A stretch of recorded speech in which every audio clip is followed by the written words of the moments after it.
Saudara, peredaran dan penyalahgunaan narkoba di Indonesia masih dapat dikatakan sangat mengkhawatirkan. Bahkan kasus yang diunggah polisi pada awal Mei lalu menunjukkan peredaran narkoba dilakukan di tempat hiburan malam di salah satu hotel berbintang 3 di ibu kota DKI Jakarta dan diduga sudah berlangsung selama 12 tahun. Bahkan kondisi ini kian ironis, saudara, setelah dalam pengembangan kasus ditemukan dugaan kuat bahwa pengedar dan juga pemasok utama narkoba adalah narapidana yang masih berada di lembaga pemasyarakatan ataupun lapas. Terungkapnya kasus jual beli barang haram narkoba di salah satu tempat hiburan malam di hotel berbintang 3 di kawasan Grogol, Petamburan, Jakarta Barat terendus oleh polisi sejak awal bulan Maret 2026. 1 bulan berselang atau tepatnya pada 8 Mei 2026, Direktorat Tindak Pidana Narkoba Barreskrim Mabes Polri melakukan serangkaian tindakan.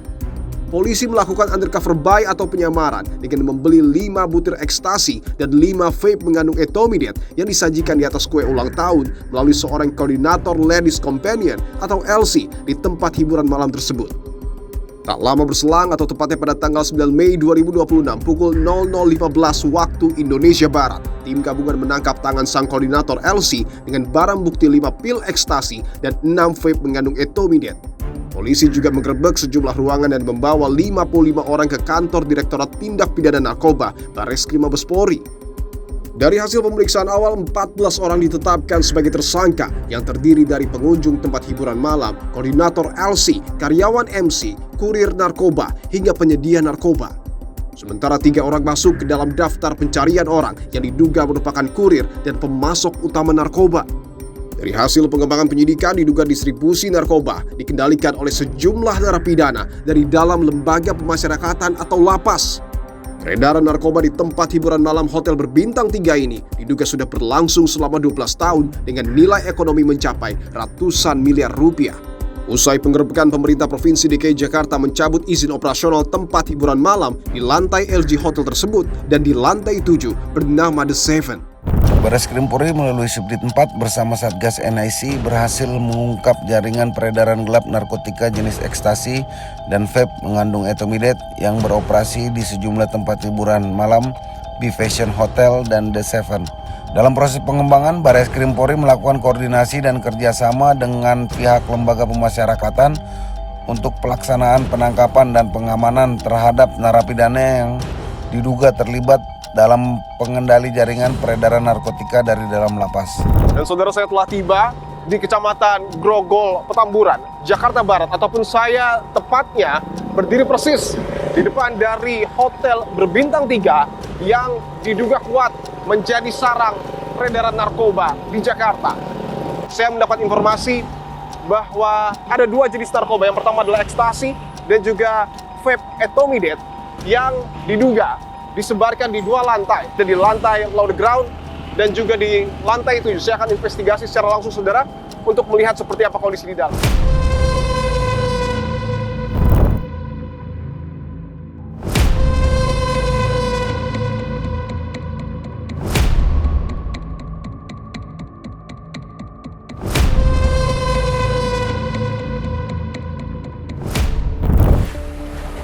Saudara, saya tiba di tempat hiburan malam hotel yang pada awal Mei lalu digerebek dan juga ditangkap tangan oleh polisi. Ada peredaran narkotika, psikotropika, dan bahan adiktif lainnya atau narkoba yang ada di tempat saya berdiri saat ini. Tapi saya akan coba tanyakan lebih mendalam kepada polisi yang tentu sudah mendalami hal ini dengan Kompol Drago dan juga ada Kompol Tohar. Kompol Drago, terima kasih untuk waktunya. Saya izin konfirmasi bahwa setelah proses penggerebekan yang kemudian dilakukan polisi, sejauh ini perkembangan dari proses penyidikan sudah sejauh mana? Jadi saat ini untuk proses penyidikan untuk 14 orang tersangka sudah dalam pelaksanaan proses pemeriksaan. Ya. Untuk SPDP sudah dikirimkan ke Kejaksaan dan untuk DPO masih dalam proses pengejaran. Apakah betul peredaran narkoba di tempat hiburan malam Hotel B Fashion ini juga sudah terjadi selama 12 tahun? Jadi pada saat kita melakukan penggerebekan hari itu, ya, memang bertepatan dengan 12 tahun ulang tahun dari B Fashion Hotel. Okay. Jadi perkiraan bisnis haram ini terlaksana dalam jangka waktu demikian. Mungkin bisa dijelaskan lebih mendalam seperti apa sebenarnya pembagian peran yang ada di dalam? Ya, mungkin bisa dikonfirmasi lebih dalam, lebih lanjut di dalam. Oke, baik. Kita akan sama-sama masuk ya saudara untuk melihat seperti apa visualisasi dan juga lokasi dari tempat hiburan malam di Hotel B Fashion bersama dengan Kompol Drago dan juga Kompol Tohar. Ini masih dipasang garis polisi ya. Artinya tidak sembarang orang bisa masuk kecuali dengan pendampingan polisi. Saya akan masuk saudara. Oke, dan ini area lobby mungkin atau seperti apa? Ini lobby ya? Oke. Baik. Dan ini adalah ruangan paling depan ya, Kompol Tohar? Ya, betul. Mungkin bisa dijelaskan apakah bisa semua orang masuk ke tempat hiburan malam ini atau mungkin ada filtrasi dari orang-orang yang masuk ke sini? Tentu saja semua orang bisa masuk ke dalam, cuman semenjak dilakukan penindakan di tempat hiburan malam oleh Direktorat Tindak Pidana Narkoba Barreskrim, Ya. mulai ada peran pembagian penyaringan. Peran pembagian penyaringan? Ya, jadi terhadap pengunjung yang baru 1 atau 2 kali datang, dia tidak akan mudah mendapatkan narkoba di sini. Oke. Itu ada penyaringan, asesmen dari MAMI ataupun dari OB yang sudah kenal dengan pengunjung tersebut, akan lakukan asesmen. Kalau misalnya mereka yakin pengunjung tersebut pesan, mereka akan kasih. Gitu. Tapi kalau nggak yakin, tidak akan dapat barang itu. Jadi untuk TKP ada di 3 ruangan, yaitu di room B12, B15, dan B02. Ya, mungkin bisa ditunjukkan, Kompol Tohar, di mana ruangannya secara total ada berapa ruangan di sini? 30 lebih. Ada 30 lebih ruangan. Oke, tapi hanya 3 ya yang saat itu didapati Ya, ada narkoba di sana. pada saat operasi penindakan, kami berhasil menemukan di 3 room ya. Oke, di 3 ruangan ya. Ini ada beberapa Ya. ruangan B12 di garis polisi. Jadi setelah kami menemukan adanya transaksi narkoba di B15, kami kemudian langsung segera melakukan pengembangan. Jadi kami melakukan penyisiran ke room-room yang ada pengunjungnya. Kemudian kebetulan di room B12 ini kami menemukan ada 5 orang tersangka pengguna narkoba. 5 orang tersangka di B12. Dan dari sini kami melakukan pengembangan. Dapatlah itu yang 100 cartridge vape etomidate yang di lapas. Tapi memang awal mula dari penggerebekan itu ada di ruangan B15. Dan B15. informasi yang saya dapatkan akan dilakukan rekonstruksi. Betul. Boleh kita ikuti? Boleh. Kompol Tohar? Boleh kita lakukan. Baik, silakan mungkin bisa ditunjukkan. Oke, kita akan masuk ya ke ruangan B15 untuk mengikuti proses rekonstruksi. Oke, dan ini adalah ruangannya. Yuk, rekon. Mulai. Bos ya. Oke, Mulai. Rekon. sudah ada juga tersangka ya, beberapa tersangka yang dihadirkan di sini. Jadi ini TKP ini masih status quo, kita lakukan polisland. Seperti inilah bentuk terakhirnya. Seperti ini bentuk terakhir, saya izin lihat ya. Artinya posisi gelas, posisi piring, dan juga posisi lainnya ini tidak berubah sama sekali? Tidak berubah. Tidak berubah sama sekali. Para tersangka segera dijajarkan di... Oke, ini salah satu tersangka ya.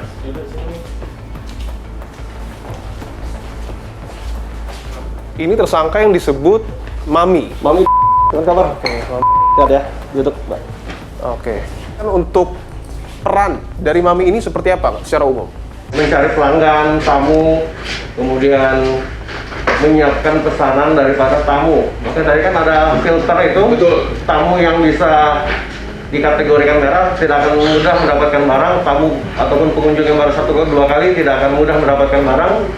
Namun apabila Mami sudah percaya, tamu itu memesan barang kepada Mami akan menyiapkan barang pesanan narkoba. Artinya penyaringan utama siapa yang boleh membeli narkoba di sini bersumber dari Mami. Salah satunya dari Mami ya. Oke. Jadi pada waktu itu petugas masuk, Ya. kami menemukan ada kue, yang dimana di dalam kue ini dipasang etomidate, liquid etomidate Oke. vape. Nah, dia ditancapkan di sisi-sisi kue, kemudian di dalam sini ada ekstasinya di dalam. Oke. Kemudian juga ditemukan di kotak kacamata vape dan juga di dalam tas. Oke. Saya izin tanyakan. Vape etomidate ini tertancap di atas kue, Ya, betul, bahwa vape etomidate tertancap di sisi-sisi kue. termasuk ekstasi di tengahnya. Ya, Tapi apakah mungkin bisa dikatakan artinya tempat hiburan malam di Hotel B Fashion ini tidak hanya tempat jual beli narkoba tetapi juga tempat untuk mengkonsumsi narkoba? Betul. tempat hiburan malam ini dijadikan salah satu sebagai tempat legend ya, menjadi sarang peredaran narkoba. Saya akan coba berbincang saudara dengan salah satu tersangka ya. Mohon izin Ibu. Boleh saya izin ngobrol sebentar ya? Saya izin konfirmasi pertama, betul Ibu adalah orang yang mendapat julukan Mami dan juga menjadi koordinator bagi orang yang ingin membeli narkoba? Saya minta tolong membelikan. Minta tolong membelikan? Ibu sudah kerja di sini dari tahun? 1 tahun. 1 tahun? Oke. Tapi Ibu dapat narkoba ini dari anak buah saya, si main companion. Oh, dari main companion ya? Ya. Oke, artinya Ibu ini juga, mohon maaf, karyawan dari tempat hiburan malam ini ya? Ya. Ketika ternyata pada malam itu, Ibu digerebek oleh polisi, Ibu terima bahwa Ibu dijadikan salah satu tersangka.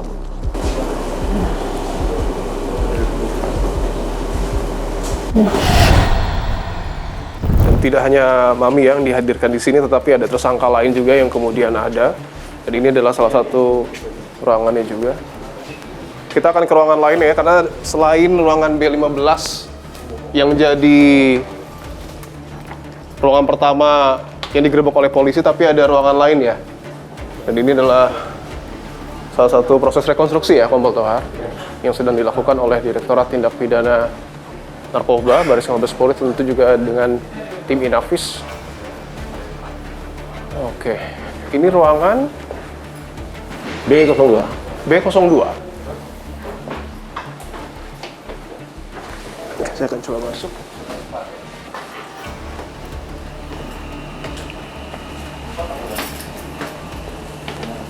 Dan ini ada 5 tersangka ya di ruangan B02 yang sedang dilakukan proses rekonstruksi oleh tim Inafis.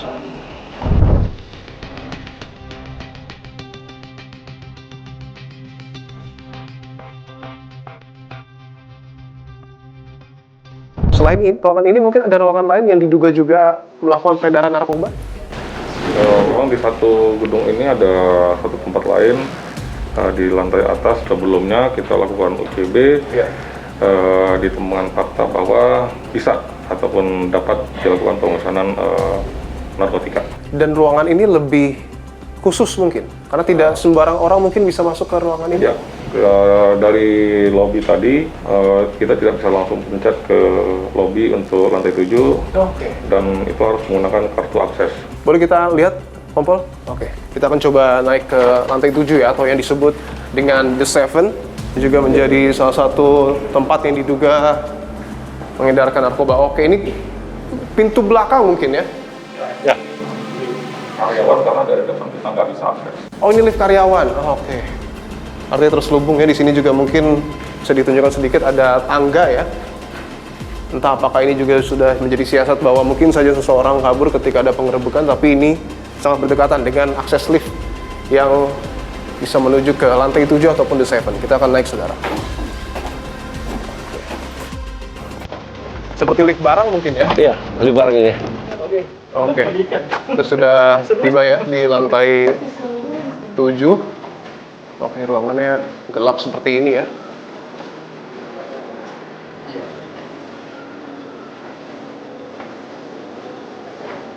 Oke. Ini adalah situasinya, saudara. Lokasinya ini sempit. Mungkin hanya 1,5 meter ya untuk jarak antar dinding, bisa ditunjukkan ya. Atapnya juga ini tidak terlalu tinggi, betul-betul seperti ruangan rahasia. Pintunya juga cukup tebal ya. Oke.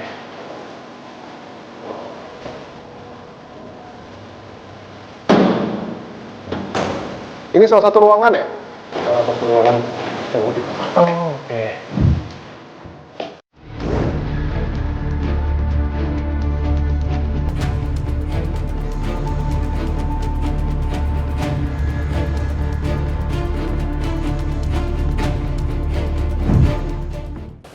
Dan ini salah satu ruangan yang saudara bisa dilihat, ini Mohon maaf, tapi ini ruang karaoke biasa atau seperti apa? Karaoke, cuman kan menggunakan tematik. Tematik seperti ini ya, dan ini, mohon maaf, tapi ini yang digunakan oleh LC yang ada di sini dan mungkin menemani juga ya. Kan ruangannya di dalam? Oke. Dan juga ada lukisan ya. Dan ini adalah ruangannya, saudara.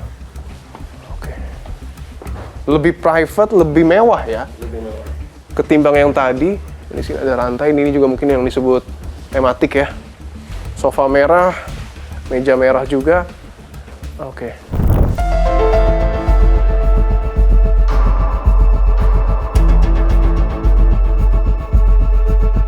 Kita akan coba ke lantai atas ya. Untuk melihat ada 2 lantai sepertinya di ruangan ini. Dan oke, ini ada borgol-borgol juga ya. Dan ini ruangan yang mungkin lebih private lagi ya. Dan termasuk ini juga ya, atribut-atribut yang digunakan. Oke. Kalau kita lihat mungkin, mohon maaf saya izin tegaskan, apakah tempat ini bisa disebut tidak hanya tempat yang diduga menjadi lokasi peredaran narkoba, tetapi juga bisa dikatakan sebagai tempat prostitusi? Betul. Ini tempat prostitusi, tetapi di dalamnya juga ada peredaran narkoba.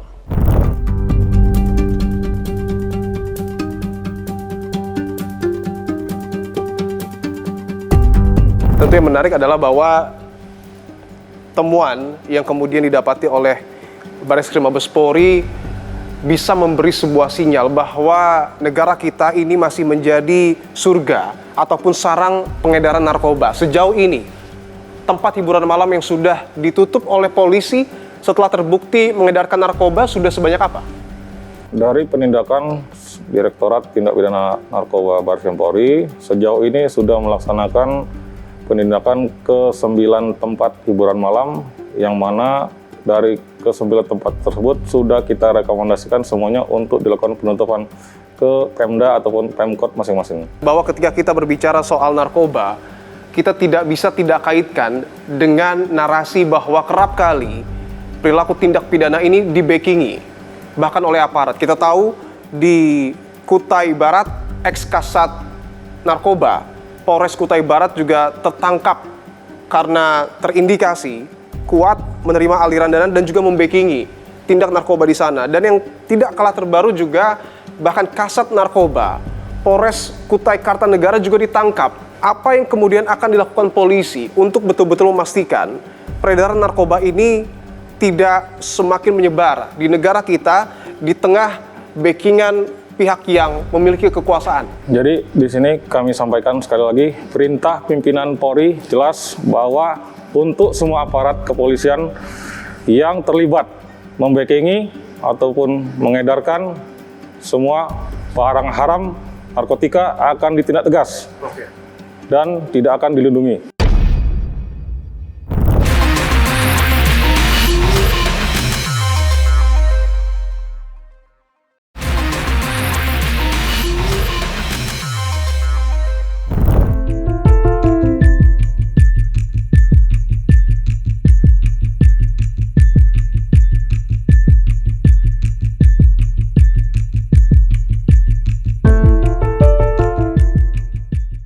Saudara, pemberantasan narkoba terus digalakan tidak hanya oleh polisi tetapi juga oleh Badan Narkotika Nasional. Tetapi pertanyaannya, mengapa di tengah begitu masifnya pemberantasan narkoba, barang haram tersebut masih beredar di tanah air? Apa yang kemudian menjadi tantangan dan juga kendala? Saya akan tanyakan secara langsung kepada PLT Deputi Pemberantasan Badan Narkotika Nasional, Brigjen Roy Hardi Siaan. Pak Roy, terima kasih untuk waktunya, Pak. Ya, terima kasih. Saya ingin langsung masuk ke pertanyaan sederhana, Pak, bahwa dalam beberapa waktu kebelakang kasus pemberantasan narkoba ini muncul di ibu kota. Tapi pertanyaannya, dalam skala nasional, seberapa masif penyebaran narkoba berdasarkan pemantauan dari Badan Narkotika Nasional? Ya, sebagaimana yang kita ketahui bahwa Indonesia sekarang sudah masuk kepada darurat narkoba. Darurat narkoba? Darurat narkoba, artinya gini, Indonesia sebagai destinasi daripada pasar narkoba itu sendiri. Ya. Karena apa? Banyaknya demand. Angka prevalensi di tahun 2025 terhadap penyalahguna narkoba mencapai sampai 4, juta jiwa dari jumlah penduduk Indonesia. Bahwa ada 31 orang tersangka dari 11 provinsi yang kemudian sudah ditangkap oleh BNN dan juga tentu aparat gabungan lainnya, dan ada nilai nominal estimasi perputaran uang 211 miliar rupiah. Pertanyaan saya, apa yang sesungguhnya menyebabkan masifnya peredaran ini? Apakah, mohon maaf, ada celah pengawasan di sana, Pak? Ya, jadi kalau bicara tentang pintu masuk narkotika itu secara ilegal, kita letak geografis Indonesia, yang kita tahu bahwa banyak jalur-jalur tikus.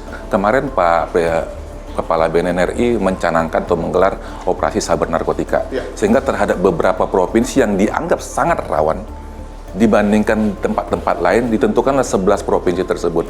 Nah, dibentuklah satu operasi saber narkotika atau operasi saber bersinar, yang artinya kita akan concern kepada tempat-tempat yang disinyalir sebagai tempat masuknya narkoba yang sangat masif.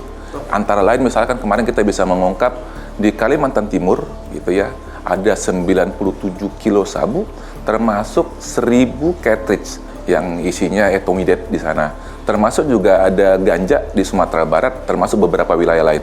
Hampir bisa dibilang mayoritas itu diselundupkan dari negara lain ke Indonesia. Yang paling masif dari negara mana? Ya, kalau bicara Golden Triangle ya, Golden Triangle adalah antara lain misalkan Thailand misalkan, kemudian Myanmar. Nah, termasuk sekarang etomidate yang masuk itu adalah mungkin dari Cina, masuk melalui negara-negara seperti Malaysia dan sebagainya. Ada juga ratusan kilogram sabu yang disita oleh BNN dan juga ratusan kilogram ganja, termasuk juga beberapa jenis narkoba lainnya. Boleh saya lihat, Pak, sitaan BNN yang ada di sini? Boleh, boleh. Oke. Saya dengan Pak Roy, saudara akan langsung menuju ya, Pak ya, ke tempat penyimpanan barang bukti narkoba yang ada di kantor BNN. Dan ini jumlahnya tidak sedikit ya, Pak Roy? Wah, banyak. Banyak sekali ya. Oke. Itu masih periode April sampai dengan Mei. Periode April belum sampai dengan termasuk Mei? sebelum-sebelumnya. Jadi untuk 1 bulan terakhir ini kita ungkap ratusan kilo. Artinya barang bukti yang berhasil disita dengan nominal kurang lebih 211 miliar ini adalah pengungkapan hanya dalam 1 bulan? Dalam 1 bulan. Oh, oke. Dalam 1 bulan. Baik, dan kita akan coba lihat secara langsung, saudara, seperti apa jenis-jenis narkoba yang kemudian berhasil disita oleh BNN. Ada modus baru, Pak? Ya, ada tren baru itu sekarang. Tapi tren baru adalah kaitan dengan penyeludupan cartridge. Cartridge yang isinya etomidate. Jadi cartridge ini adalah bagian yang dihubungkan dengan satu device lain seperti fire. Oke, baik. Dan ini yang akan kita lihat salah satunya, dan ini di gedung Arya Wirya, Kantor Badan Narkotika Nasional. Ini namanya tempat pengawasan tahanan dan barang bukti. 31 orang tersangka juga ada di sini? Ada. Oke, baik. Kita akan masuk, saudara. Ruang Wastati. Oke, dan ini pintunya khusus ya, Pak ya? Ya, karena hanya pihak atau petugas yang tertentu yang bisa membuka ini. Dan tidak sembarang orang boleh Ya, masuk ke ruangan hanya ini? Petugasnya. Hanya petugas saja? Ayo, boleh kita cek. Baik, dan ini ruang khusus ya. Dan juga tempat penyimpanannya ini khusus. Untuk ini salah satu barang buktinya jenisnya? Sabu. Sabu. Ini yang 96 kilo yang kita ungkap di Kalimantan Timur. Oke, saya izin lihat ya, Pak ya? Boleh. Oke. Sabu ini, Pak? Ya, sabu. Nah, ini yang tadi saya bilang ada dari kemasan teh Cina. Nah, kalau yang ini adalah satu tempat atau wadah yang dipasukkan ke dalam sabu itu sendiri, koper yang digunakannya. Nah, ini sudah kita keluarkan, sudah menjadi seperti ini. Pak Roy, saya izin boleh lihat isi dari koper ini, Pak? Oke. Boleh. Mungkin Tapi akan harus dibuka ya? didampingi penyidik. Harus didampingi penyidik. Oke, silakan. Penyidik yang buka. Kita buka sekarang ya Iya, kopernya ya. oke. Oke, akan dibuka ya secara langsung, saudara, oleh penyidik. Isi dari koper yang kemudian berhasil disita oleh BNN. Ini masih disegel. Masih disegel ya? Oke.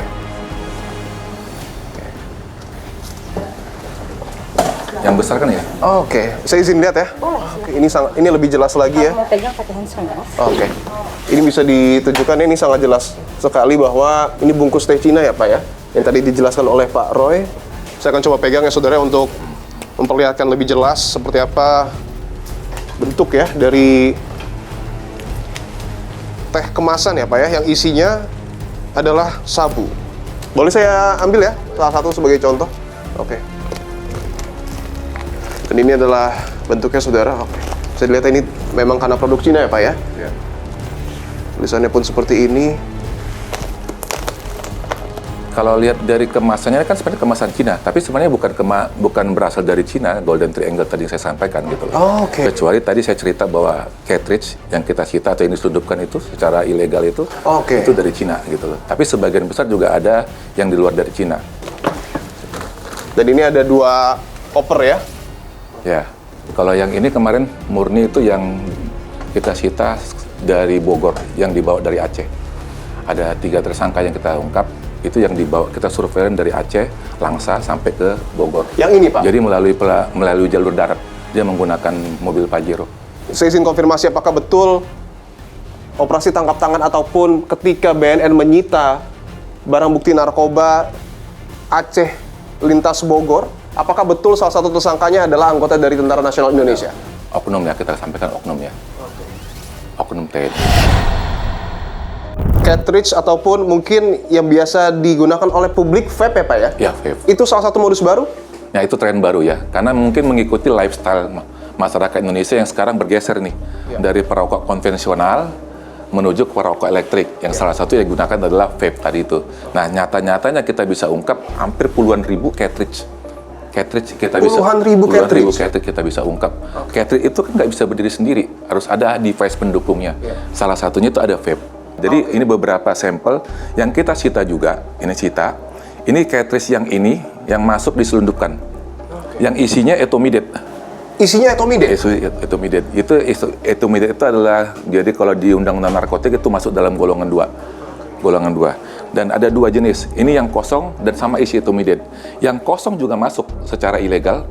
Nah, tetapi pada saat di sini ini disuntik dengan zat-zat lain yang untuk masuk ke dalam adalah salah satunya zat etomidate itu sendiri. Bahkan ini zat bisa cuma etomidate yang masuk.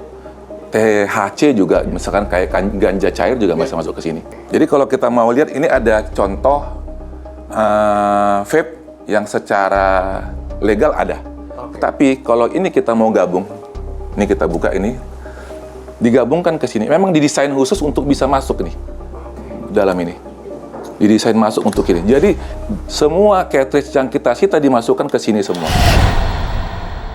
Apakah ini juga yang kemudian membuat BNN merekomendasikan secara kuat agar vape tidak dijual secara massal? Ya, kita rekomendasi kok, sebatas rekomendasi kepada khususnya Kementerian Kesehatan. Artinya kalau sudah kita rekomendasikan, kita sayang kok sama masyarakat Indonesia ke depan seperti apa gitu, dengan masa depan masyarakat dan terutama anak-anak kita, anak-anak bangsa yang ke depan.